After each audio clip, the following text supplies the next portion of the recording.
joining us now. Good to see you, Congresswoman. We do appreciate that. So what we have is that truth, or putting out that statement saying that was true. He wants to carry out these mass deportations. We do know, if you look back at some of the statements that President-elect Trump has said, he mentioned invoking the Alien Enemies Act of 1798 to expedite the process. We don't know if that's that avenue that he takes, but your overall reaction this morning to President-elect Trump seemingly giving you a glimpse of how he could carry out mass deportations.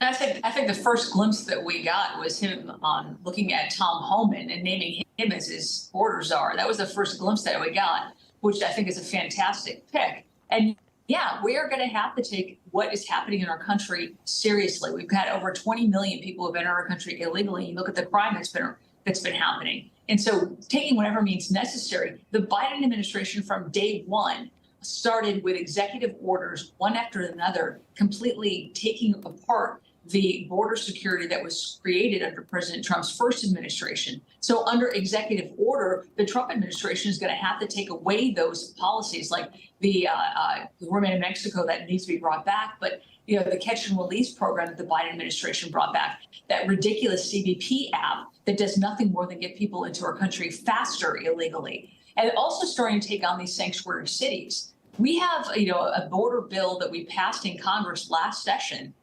it was HR 2, our Secure the Border Act of 2023, that went nowhere in the Senate. It's got those same policies that were working in the Trump administration that we're hoping to bring back.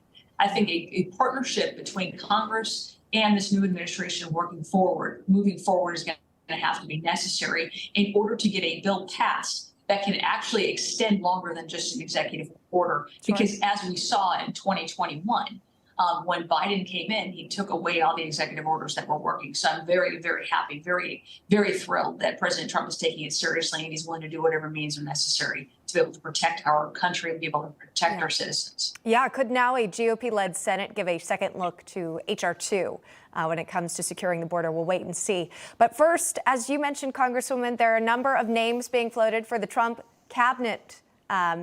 And there's a question about whether Congress would adjourn to allow some of these selections to be recess appointments. House Speaker Mike Johnson keeping the door open to that possibility. Do you think that happens? Should Congress vote to go on recess so Trump could fill his cabinet with temporary appointments?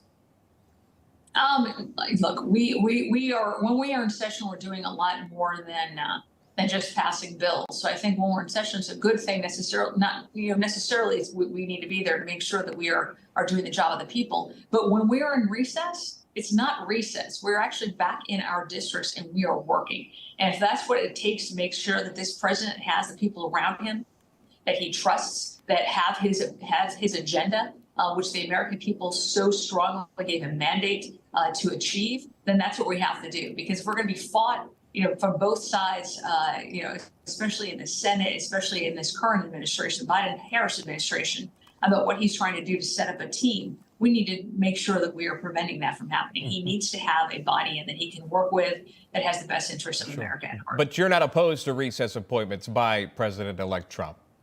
I'm not. I think, in the past, there's been enough respect for the president-elect to allow him to pick his team and not be fought and not be criticized as much as we're seeing. But this has been an unprecedented campaign, which the Democrats are continuing.